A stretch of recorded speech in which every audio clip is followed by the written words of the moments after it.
Good morning, प्यारे बच्चों. I am Lakhan Kumar, your physics teacher. Today we will discuss about the chapter 5 of your physics book, that is laws of motion and friction, part first. In first part we read about the force and their effects. Okay, let we read about it. Force में हमारे पास क्या है? Force is an external effort which may move a body at rest or stop a moving body or change the speed of moving body or change the direction of moving body or change the shape and size of a body. So these are the effect of forces. The force can do these things. Okay, तो क्या क्या चीज़ें हैं? Force can move a body at rest, अगर कोई चीज़ rest में है तो उसको चला सकता है. Force can stop a moving body, ठीक है, कोई चीज़ भागती हुई आ रही है तो उसको स्टॉप कर सकता है. So force can change the speed of a moving body, तो उसको फोर्स से क्या कर सकते हैं, हम उसकी स्पीड को चेंज कर सकते हैं. Force can change the direction of a moving body, तो आप देख सकते हो कि डायरेक्शन को चेंज कर सकते हैं. और force can change the shape and size of a body, तो इसकी साइज और शेप को चेंज कर सकता है. क्लियर, किसी भी बॉडी की. तो next one, contact forces. Okay, these are the type of forces on the basis of contact and non contact. तो contact forces क्या है? फ्रिक्शनल फोर्स, टेंशनल फोर्स, ठीक है, spring force, normal force etcetera are the contact forces. ये क्या होते हैं? Friction force आपको पता ही है. टेंशन फोर्स यानी किसी रस्सी को खींचना, ठीक है, तो उसमें टेंशन आ जाती है. तो स्प्रिंग फोर्स किसी स्प्रिंग को खींचना. नॉर्मल फोर्स अगर किसी ऑब्जेक्ट को हम किसी सरफेस पे रखते हैं तो सरफेस उसके ऊपर की ओर एक फोर्स एक्सर्ट करता है opposite to the gravitation force, जिससे वो उस सरफेस पे बना रहे. तो these are the contact surface, क्योंकि इसमें दोनों सरफेस कॉन्टैक्ट में है. Action at a distance forces, इसको नॉन कॉन्टैक्ट फोर्सेज भी बोलते हैं. Like electrostatic force, gravitation force, magnetic force etcetera are the action at a distance forces. कैसे है? क्योंकि इलेक्ट्रोस्टैटिक फोर्स में दोनों चार्जेस के बीच में डिस्टेंस हो, जैसे आपने पढ़ा हुआ है, तो भी उनके बीच में अट्रैक्शन या रिपल्शन हो सकता है. ग्रेविटेशन फोर्स में भी अर्थ और ऑब्जेक्ट में कोई कॉन्टैक्ट नहीं है तो भी ऊपर से गिर रही है. तो मैग्नेटिक फोर्स भी ऐसा ही है, तो without any contact it can be applicable. Okay, अब एक इम्पल्सिव फोर्स होता है. इम्पल्सिव फोर्स क्या होता है? Which act on a body for a short interval of time and produces a large change in momentum is called an impulsive forces. मतलब बहुत ही कम time के लिए वो लगता है और उसमें मोमेंटम में बहुत बड़ा चेंज कर देता है ना फोर्स, तो उसको हम क्या बोलते हैं? Impulsive forces. इसका बहुत ही अच्छा एग्जांपल है, किसी बॉल को अपने वॉल के ऊपर हिट करते हैं तो डायरेक्शन जैसे हिट करते ही उसकी तुरंत डायरेक्शन क्या हो जाती है? चेंज हो जाती है ना. तो it can be impulsive forces that will be applied by the wall to the ball. Okay, wall से बॉल के ऊपर जो लगेगा. तो ये कुछ एक देख लो, पिक्चर में भी दिखाया गया है.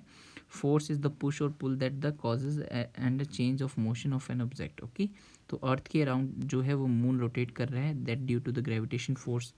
अगर हम बाउंस कर रहे हैं बॉल बास्केटबॉल में, तो वो भी ग्रेविटी की वजह से बार बार बाउंस होती है. हम फोर्स लगाते हैं, फिर ग्रेविटी की वजह से वो नीचे जाती है, फिर फ्लोर को हिट करने के बाद वापस ऊपर आती है. स्टैटिक इलेक्ट्रिसिटी, जैसे कॉम से हमने कुछ मतलब कागज़ के टुकड़ों को उठाते हैं ना ऑयल करके, तो वो भी स्टैटिक इलेक्ट्रिसिटी का एग्जांपल है. मैग्नेटिज्म जो है, आप पता है नॉर्थ मैग्नेट के दो पोल्स जो हैं वो अट्रैक्ट और रिपेल हो सकते हैं on the basis of their nature. Friction force, जैसे साइकिल का चलना, दौड़ना, कूदना, ये सभी फ्रिक्शन फोर्स के एग्जांपल हैं ना. Next one balance and unbalance forces. ठीक है, अगर किसी ऑब्जेक्ट के ऊपर दो या दो से ज़्यादा फोर्सेस है तो that forces can be divided on the basis of it, that is balance force and non balance force या unbalanced force. If two forces act on a body in opposite direction and if both the forces are equal, then the resultant force acting on the body is zero. Such forces are called balance forces.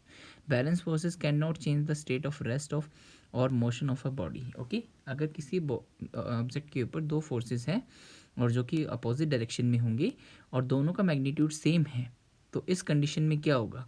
इस condition में ये object जो है अगर rest में है तो rest में रहेगा, अगर मोशन में है तो कॉन्टिन्यूसली मोशन में रहेगा. ठीक है, तो इसका मतलब ये इसकी मोशन की या रेस्ट पोजीशन को चेंज नहीं कर सकता. तो these are called balance forces. Unbalance forces में क्या होगा? इसका जस्ट अपोजिट डायरेक्शन में हो और दोनों में से मैग्नीट्यूड क्या हो? अलग अलग हो. One is greater than other. तो ये अनबैलेंस फोर्सेस हो जाएंगे, क्योंकि इसकी वजह से इसकी मोशन चेंज हो जाएगी, क्योंकि ये फोर्स ज़्यादा है और ये फोर्स कम है, तो इसका मतलब रिजल्टेंट किसकी साइड में आएगा, इसकी साइड में आएगा, और इस तरफ ये मूव करना स्टार्ट कर देगी, या फिर मोशन में है तो इसकी स्पीड को चेंज कर देगी। क्लियर? तो these are the balance and unbalance forces. Next one, Galileo experiment of motion of an object on an incline plane. तो गैलीलियो ने एक एक्सपेरिमेंट किया था इंक्लाइन प्लेन के ऊपर, और वो क्या है कि इसके अंदर एक बॉल रोल करती है। हम एक इंक्लाइन प्लेन का मतलब plane that bends at some angle with the horizontal.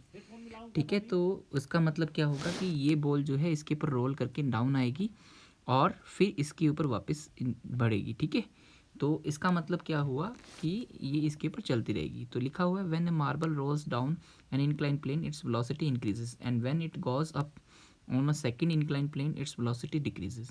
If the inclination of both the planes are equal then the marble will reach at the same height which is rolled down. Okay, तो इसका मतलब अगर दोनों की angle of inclination same है तो इसका मतलब क्या हो जाएगा, वो सेम हाइट पे जाएगा। लेकिन जैसे से इंक्लिनेशन एंगल आप डिक्रीज करोगे तो अब ये ज़्यादा डिस्टेंस कवर करेगा सेम हाइट को गेन करने के लिए। देख लो ये डिस्टेंस ज़्यादा है इसके कंपैरिजन में। इसी तरीके से और ज़्यादा डिक्रीज करोगे तो इसका मतलब क्या होगा कि और ज़्यादा इसको डिस्टेंस कवर करना पड़ेगा। लेकिन अगर कोई भी अदर फोर्स यहाँ पर प्रेजेंट नहीं है लाइक फ्रिक्शन फोर्स, तो ये सेम हाइट को गेन करेगा। ओके, तो इसका मतलब क्या हुआ कि जैसे जैसे हम इसका एंगल डिक्रीज करते जाएंगे और एक टाइम ऐसा आएगा हॉरिजॉन्टल पे आ जाएंगे, तो ये कॉन्टिन्यूसली हॉरिजॉन्टल सरफेस पे मूव करता रहेगा उसी हाइट को गेन करने के लिए, क्योंकि कभी गेन नहीं कर पाएगा क्योंकि हॉरिजॉन्टल सरफेस पे जा रहा है। तो it means if the force exert on an object external force is 0 or the total resultant force on an object is 0, then it maintain its motion. Okay, तो that is the Galileo experiment. तो एक Galileo experiment में ये चीज़ बताई गई थी, है ना। तो हमारे पास ये चीज़ है। अगर डेली लाइफ में देखें तो ये फ्रिक्शन की वजह से रुक जाएगी, लेकिन यहाँ पर हमने कोई और फोर्स को नहीं माना है ना। तो next one, inertia, the property of an object by which it can not change its state of rest और of the uniform motion along a straight line its own is called inertia. ठीक है, it is the property of an object जिसकी वजह से ये अपनी rest position और uniform motion की पोजीशन को चेंज नहीं कर सकता है। ठीक है, दैट इज कॉल्ड इनर्शिया। तो it means inertia is a property of object which opposes the change in rest position और मोशन ऑफ ऑब्जेक्ट। मतलब इसका मतलब ये हो गया कि ये इस चीज़ को अपोज करता है कि रेस्ट पोजीशन में है तो वो रेस्ट में रहना चाहता है, और मोशन में है तो वो मोशन में रहना चाहता है, यूनिफॉर्म मोशन की, मतलब जो भी वो मोशन में यूनिफॉर्म मोशन में रहना चाहता है। तो ये प्रॉपर्टी जो अपोज कर रही है, that property is known as inertia. Clear? Inertia is not a physical quantity but the measurement of inertia is mass of object. मतलब इनर्शिया जो है वो कोई फिजिकल क्वांटिटी नहीं है, लेकिन इसका मेजरमेंट किससे होता है, मास से। मास बताता है कि कितना ज़्यादा इनर्शिया होगा। तो greater mass of the body greater will be it's inertia और वाइस वर्सा। मतलब ज़्यादा है मास तो उसका इनर्शिया ज़्यादा होगा, जिसका मास कम है उसका इनर्शिया कम होगा। Clear? Next, type of inertia. Type of inertia देख लो, inertia of rest, when a bus or a train starts to move suddenly the passenger sitting in its falls back down due to the inertia of rest. Okay, मतलब जैसे ही मतलब बस या train जो है एकदम से चलना स्टार्ट करती है तो उसके अंदर जो बैठे हुए हैं वो अभी भी किस में है, रेस्ट में। तो इसकी वजह से वो अपनी पोजीशन को मेंटेन रखेंगे। ये तो आगे निकल जाएगा और ये थोड़ा सा पीछे रह जाएगा, तो इसका मतलब ये बैक तरफ क्या करेंगे, मतलब फॉल आ जाएंगे। Okay, inertia of a motion, when a moving bus and a train stops suddenly the passenger sitting in it jerks in forward direction and due to the inertia of motion. अब देखो जब वो motion में है तो इसका मतलब वो उनके साथ साथ जो भी उसमें बैठा है वो भी मोशन में होगा। जैसे ही ये रुक जाएगा तो ये तो रुक गया, ये मोशन में है तो इसका मतलब ये आगे की तरफ झुक जाएंगे। Clear? inertia of direction, we can protect yourself from rain by an umbrella because rain drops cannot change its direction it's on due to the inertia of direction. मतलब वो नीचे की तरफ गिर रही है तो अपनी मर्जी से वो डायरेक्शन को चेंज नहीं कर सकती, तो वो नीचे की तरफ गिर रही है तो वर्टिकली। इसका और एक एग्जांपल देता हूँ, जैसे स्टोन को क्या करेंगे, थ्रेड से हम बांध करके और रोटेट करते हैं ना, घुमाते हैं सर्कल के अंदर। तो जैसे ही अगर थ्रेड कहीं पर टूट जाता है तो वो उसी डायरेक्शन में आगे चलना शुरू कर देगा, उसी डायरेक्शन में आगे चला जाएगा। इसका मतलब जो भी वहाँ पर उसकी मोशन की डायरेक्शन होगी according to tangent at that point, then it maintain its motion according to that. Okay इसका एक और एग्जांपल है, जैसे बस में कोई पैसेंजर्स बैठे हैं, अगर बस टर्न होती है तो हम जिस राइट साइड टर्न हो रही है तो हम लेफ्ट साइड फोर्स फील करते हैं, बाहर की तरफ गिरते हैं ना, तो that's because of the inertia of direction. Next one, linear momentum. Linear momentum मैं बता देता हूँ, the total amount of motion present in a body is called its momentum. Okay मतलब कितना कितना मोशन उसमें प्रेजेंट है वो उसका मोमेंटम बताता है। अब ये क्या बात हुई वो देखो आगे, linear momentum of a body is equal to the product of its mass and velocity, it is denoted by P. मतलब कंप्लीट मोशन जो है वो उसकी मास और वेलोसिटी डिसाइड करती है, तो then we have to consider both in a single step and that step is known as linear momentum. So we have to consider the product of mass and velocity is equals to the linear momentum.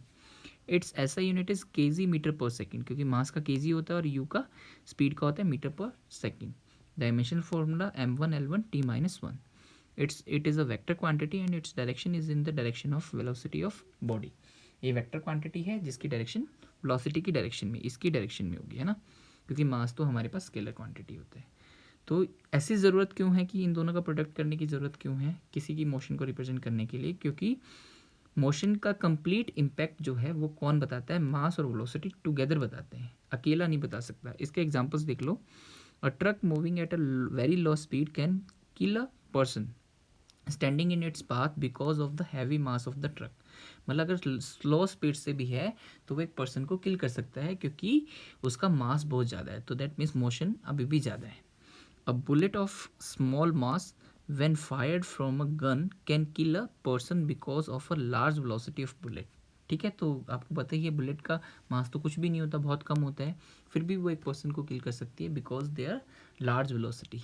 Okay, so the impact of the body depends upon its mass and velocity, so the total impact depends on the mass and velocity of object, that's why we consider linear momentum। okay, next one, next one impulse. Impulse देख लेते हैं, the product of the impulsive force and the time for which it acts is called impulse. Okay, ये मैंने पहले ही बताया था impulsive force, तो impulse is equal to the force into time interval, जितने टाइम के लिए वो इम्पल्सिव फोर्स लगा है, and it is equal to the change in momentum. Okay, तो impulse is equal to change in momentum, ये जो होता है impulse is equal to change in momentum, it is also called impulse momentum theorem. Okay, तो वो मैं बताऊंगा बाद में। इट्स ऐसा unit is newton second, newton into second, क्योंकि फोर्स का न्यूटन होता है और टाइम सेकेंड। इसको अनदर वर्ड में हम लिख सकते हैं K G into metre per second, momentum का है सेम, ठीक है, क्योंकि चेंज इनटू मोमेंटम का यूनिट भी मोमेंटम का ही होगा और डायमेंशंस भी सेम मोमेंटम का होगा। It is a vector quantity and its direction is in the direction of force, जिस डायरेक्शन में फोर्स लगेगा उस डायरेक्शन में इम्पल्स होगा, है ना, क्योंकि टाइम तो हमारे पास स्केलर क्वांटिटी है। Next one, Newton's law of motion. Okay, तो ये आपको पता ही है, आइजैक न्यूटन ने दिया था जो कि इंग्लिश साइंटिस्ट है, एंड 1667 में। तो 3 लॉज उसने डिस्क्राइब किए थे for the movement of object in term of forces, and these laws of motion still hold true today. मतलब अभी भी ये ट्रू है, अभी तक इसका कोई वो नहीं आया फोर। उसके बाद देखो first law of motion, and it is also called law of inertia. An object at rest will stay at rest and an object in motion will stay in motion at constant velocity unless acted upon by an unbalanced forces। मतलब जब तक उसके ऊपर कोई resultant force work नहीं करता तब तक वो अपनी रेस्ट और मोशन को क्या करता है, मेंटेन रखता है, that is known as first law of motion. Okay, इसके एग्जांपल्स देख लो, तो एग्जांपल्स देखो, if a striker hits a pile of coin on a carom board, the lowest coin moves out and due to the inertia of rest the other coin fall down। Okay, मतलब जो ऊपर की जैसे एक के ऊपर एक रखे हुए कॉइन्स, तो नीचे वाला तो निकल जाता है लेकिन ऊपर वाले जो हैं वो इनर्शिया की वजह से डाउन हो जाते हैं कई बार, है ना। तो if a coin placed on a playing card over a tumbler is flicked with the finger due to the inertia of rest, the coin falls down into the tumbler. Okay, मतलब जैसे ही हमारे पास एक टम्बलर है, उसके ऊपर एक card रखा है, उसके ऊपर एक कॉइन है, तो हम इसको सडनली खींच लेते हैं तो ये रेस्ट में ही रहता है, तो इसका मतलब ये टम्बलर में गिर जाएगा। When we travel in a car and driver applies the brakes suddenly, we tend to fall forward due to the inertia of motion. Okay, ये भी अभी अपनों ने किया था inertia, ठीक है, inertia के टाइप्स में कि जैसे ही वो सडनली ब्रेक लगाता है तो हम आगे की तरफ गिर जाते हैं ना, क्योंकि वहाँ पर inertia of motion वर्क कर रहा है।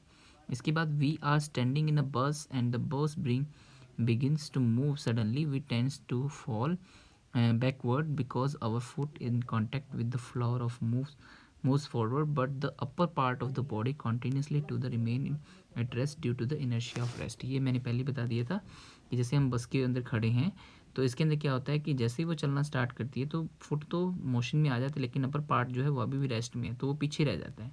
इसका मतलब हम पीछे की तरफ गिरना महसूस करते हैं ना। नेक्स्ट वन ये देख लो, तो फर्स्ट लॉ ऑफ मोशन का ही एग्जांपल है कि हमें सीट बेल्ट वियर करना चाहिए, क्योंकि क्या होता है कि जैसे इस यहाँ पर एक वॉल को अगर हिट करेगा इतने किलोमीटर पर, तो हमें वहाँ पर अपनी जगह पर बनाए कौन रखेगा, सीट बेल्ट, क्योंकि कार तो रेस्ट में आ जाएगी लेकिन हम अभी मोशन में होंगे तो हम आगे इसके भिड़ सकते हैं ना, विंड स्क्रीन के भिड़ सकते हैं, तो मतलब कॉलिजन हो सकता है, तो उसको रोकने के लिए सीट बेल्ट होता है, सीट बेल्ट अपनी जगह बनाए रखेगा ना। Next one Newton second law of motion. Second law of motion बिल्कुल सिंपल सा है statement, the rate of change of momentum of an object is proportion to the applied force in the direction of force. Okay, तो वो कह रहा है कि the rate change of momentum जो होता है वो डायरेक्टली प्रोपोर्शनल होता है अप्लाइड फोर्स की इन द डायरेक्शन ऑफ फोर्स, यानी रेट चेंज ऑफ मोमेंटम जो है वो फोर्स की डायरेक्शन में होगा, ठीक है, तो वो क्या होगा, डायरेक्टली प्रोपोर्शनल होगा अप्लाइड फोर्स की। It means F is directly proportional with change of momentum, है ना, change of momentum with respect to time, यानी रेट चेंज ऑफ मोमेंटम, ये इसका स्टेटमेंट बन गया। तो मैथमेटिकल फॉर्मूला हम सेकंड लॉ के लिए जनरेट कर लेते हैं। तो इसके लिए माना है कि एम मास का ऑब्जेक्ट है जो स्ट्रेट लाइन में विद इनिशियल वेलोसिटी u और एक्सेलरेट करता है to the velocity v in time t by applying a force f. Then initial momentum m into u, mass into velocity, final momentum mass into final velocity, then change in momentum mv minus mu, m common, and rate change of momentum divided by time interval. Okay, for applied force according to this f is directly proportional with the rate change of momentum. अब जैसे ही proportionality का symbol हटाते हैं तो यहाँ पर के आता है, के is the proportionality constant, but हमें यहाँ पर एक चीज़ पता है कि v minus you upon T वो होता है a, अगर एक्सेलरेशन यहाँ पर कांस्टेंट है तो। ये इक्वेशंस ऑफ मोशन से आया है, फर्स्ट इक्वेशन ऑफ मोशन से, ठीक है, तो v is equal to U plus A T से, है ना, तो देख लेना। उसके बाद देखो तो a इसमें पुट करोगे तो m इंटू ए ये आ गया, और k is a proportionality constant which value is equal to 1 in CGS और MKS यूनिट, दोनों में ही 1 होता है, ठीक है, बाय एक्सपेरिमेंट्स, तो 1 है तो इसका मतलब यहाँ पर F is equal to M A, तो it is the conclusion of second law of motion, F is equal to M A, और ऐसा unit of mass is equal to kg and acceleration meter per second square और meter second inverse square, तो the unit of force is kg meter second inverse square, और इसको commonly हम बोलते हैं Newton in the respect of scientist Isaac Newton. Okay, and its symbol is capital N. Okay, next one, second law of motion. second law of motion के कुछ conclusion जो अभी मैंने बताया, the net force of an object is equals to the product of its mass and acceleration, है ना, तो ये इसका conclusion है। next one, when mass is in kilograms and acceleration is in meter per second square, the unit of force is in Newton, ये मैंने बता ही दिया। 1 newton is equal to the force required to accelerate 1 kilogram of mass at 1 metre per second square, यानी 1 Newton of force क्या होगा कि 1 kilogram का ऑब्जेक्ट को 1 मीटर पर सेकेंड स्क्वायर के एक्सेलरेशन से एक्सेलरेट करने के लिए जितना फोर्स रिक्वायर्ड है that is amount is equal to 1 newton. Okay, next one, तो सेकेंड लॉ ऑफ मोशन के लिए F is equal to M A का कोई एग्जांपल उठा लेते हैं for numerical. How much force is needed to accelerate a 1400 kilogram car 2 metre per second square. Per second square ही हो गया ना, पर सेकेंड का मतलब हुआ पर सेकेंड स्क्वायर. ओके, तो it means acceleration is equals to 2 and mass is equals to 1400, so that means 2800 Newton. Clear? Next one देख लो, Newton second law of motion. Prove that the different masses accelerate to the earth at the same rate but with different forces. Okay, तो हमने third में देख लिया था according to equation of motion कि दोनों सेम स्पीड से hit करेंगे ग्राउंड को, बट फोर्स दोनों का डिफरेंट होगा. जैसे 10 kg का एक ऑब्जेक्ट है और एक 1 kg का ऑब्जेक्ट है, तो यहाँ पर अगर हम इसका वो निकालें, क्या फोर्स निकालें, तो ये 98 न्यूटन आएगा और ये 9.8 न्यूटन.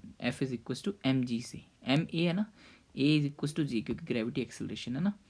तो इसका मतलब आप देख सकते हो कि दोनों का एक्सेलरेशन सेम है बट फोर्स क्या होगा, डिफरेंट होगा. ओके, तो इसका मतलब दोनों का स्पीड मतलब सेम, वो एक तरीके से गिन सकता है, लेकिन इम्पैक्ट दोनों का अलग अलग होगा ड्यू टू मोमेंटम, है ना, कि मास भी मैटर करता है. तो मास इसका ज़्यादा है तो इसका इम्पैक्ट ज़्यादा होगा, 98 न्यूटन, और इसका इम्पैक्ट कम 9.8 न्यूटन. ठीक है, नेक्स्ट वन,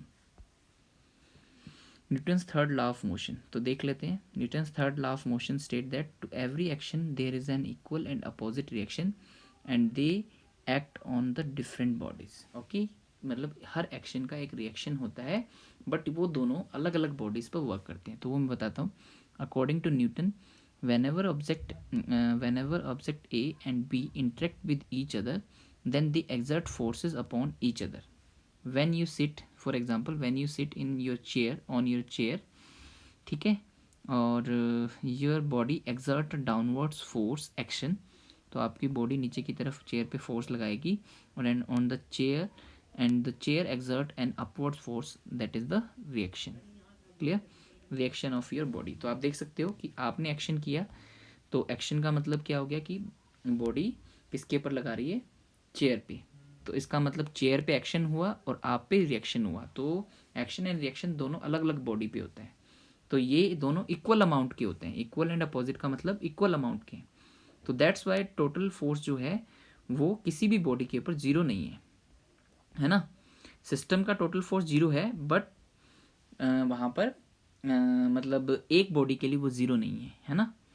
समझ रहे हो इस चीज़ को, क्योंकि ये चेयर पे लग रहा है और ये आपकी बॉडी पे लग रहा है, तो दोनों अलग अलग बॉडी पे हैं, इसलिए एक बॉडी के ऊपर टोटल फोर्स जीरो नहीं है, but total force in this system is equal to zero. But आपसे पूछा जाए तो इसके अंदर ये कैंसल, मतलब ये ऐसा नहीं है कि अलग अलग बॉडी पे है इसलिए total force exert by this not equal to zero. तो ये कई बार क्वेश्चन बनता है लॉजिकफुली, है ना, तो ये चीज़ ध्यान रखना.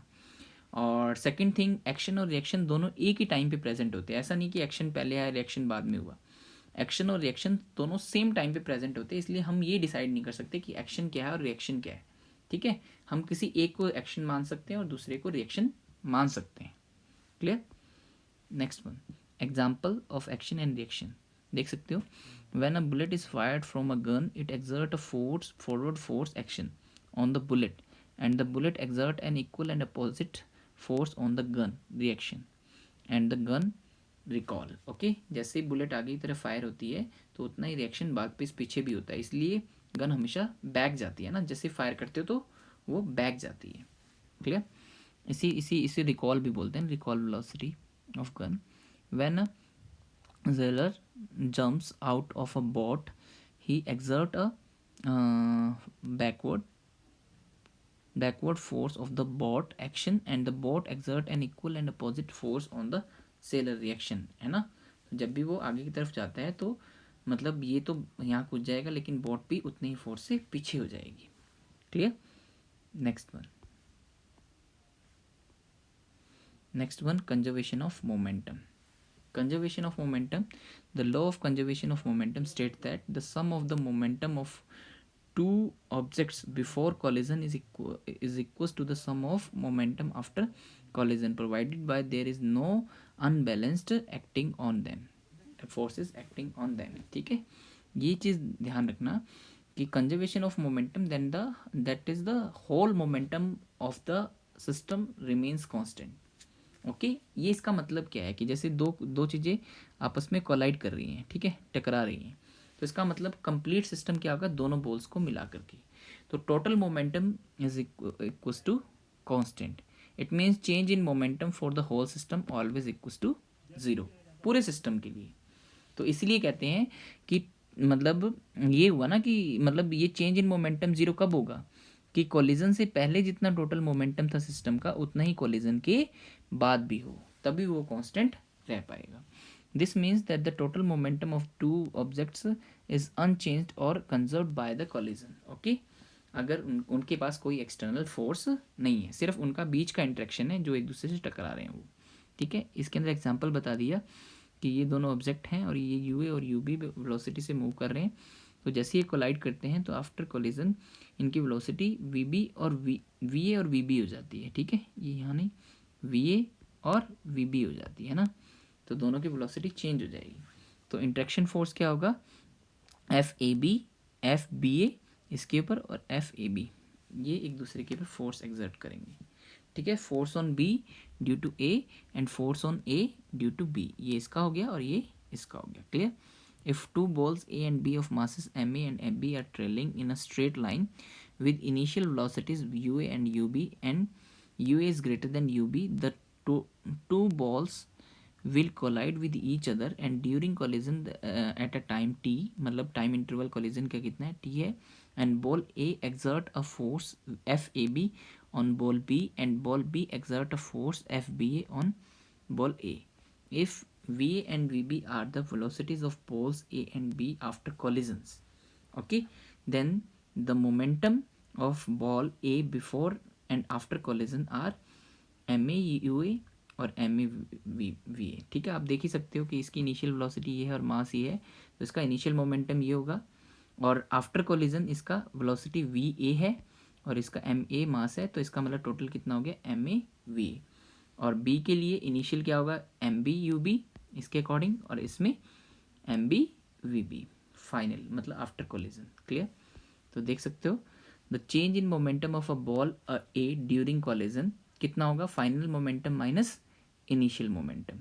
ठीक है, तो rate change of momentum of ball is equal to क्या होता है, force on A due to B. तो रेट चेंज ऑफ मोमेंटम यानी टाइम से इसको डिवाइड कर दिया। नेक्स्ट वन क्या आया, change in momentum of a ball during collision, final momentum minus initial, और फोर्स कितना एग्जर्ट होगा बी पे ए के लिए, तो एम बी एम ए इसकी वजह से, तो इतना टी से हम इसको डिवाइड कर देंगे। तो according to third law of motion the force A B exert by ball A on B is equal to the opposite to the force B A, मतलब एक एक्शन कर रहा है दूसरा रिएक्शन कर रहा है, तो दोनों अमाउंट में इक्वल होंगे बट डायरेक्शन में अपोजिट, इसलिए माइनस यूज हुआ है। ठीक है, तो जैसे इसमें पुट करोगे तो टी से टी कैंसिल आउट हो जाएगा, और इसको अंदर मल्टीप्लाई करोगे तो ये आ जाएगा, और इसको अंदर मल्टीप्लाई करोगे तो minus M B V B plus हो जाएगा, minus minus plus M B U B. अब इसको इधर लेकर आओगे तो M A U A plus M B U B, इसको इधर लाओगे तो ये हो जाएगा M A U A plus M B U B, और इसको इधर लाओगे तो ये प्लस का सिंबल हो जाएगा, तो एम ए वी ए और M B V B. So total momentum before collision is equal to total momentum after collision. आप देख सकते हो ये फर्स्ट बॉल का है और ये सेकंड बॉल का बिफोर कोलिजन, और ये फर्स्ट बॉल का सेकंड बॉल का after collision. So momentum of two balls after collision is equal to the momentum of two balls after collision और before collision, both are same. Okay, तो ये चीज़ prove हो गई है, तो it is the conservation of momentum. आप चाहो तो थर्ड लॉ ऑफ मोशन भी इसकी हेल्प से, इस डेरिवेशन की हेल्प से प्रूव कर सकते हो। आप क्या लेकर चलोगे, total momentum is equal to the, यहाँ से आप टी को यहाँ पर मल्टीप्लाई कर दोगे और यहाँ पर टी को मल्टीप्लाई कर दोगे, तो टोटल मोमेंटम आप निकाल लेना। ठीक है, तो change in momentum is equal to zero, total momentum before collision और आफ्टर कोलिजन को दोनों को माइनस कर देना, और हमारे पास लास्ट में क्या आ जाएगा, ये आ जाएगा। ओके, मतलब आप कंजर्वेशन ऑफ मोमेंटम मानकर चलोगे तो आप थर्ड लॉ ऑफ मोशन को प्रूव कर सकते हो, और थर्ड लॉ ऑफ मोशन को मानकर चलोगे तो कंजर्वेशन ऑफ मोमेंटम को प्रूव कर सकते हो।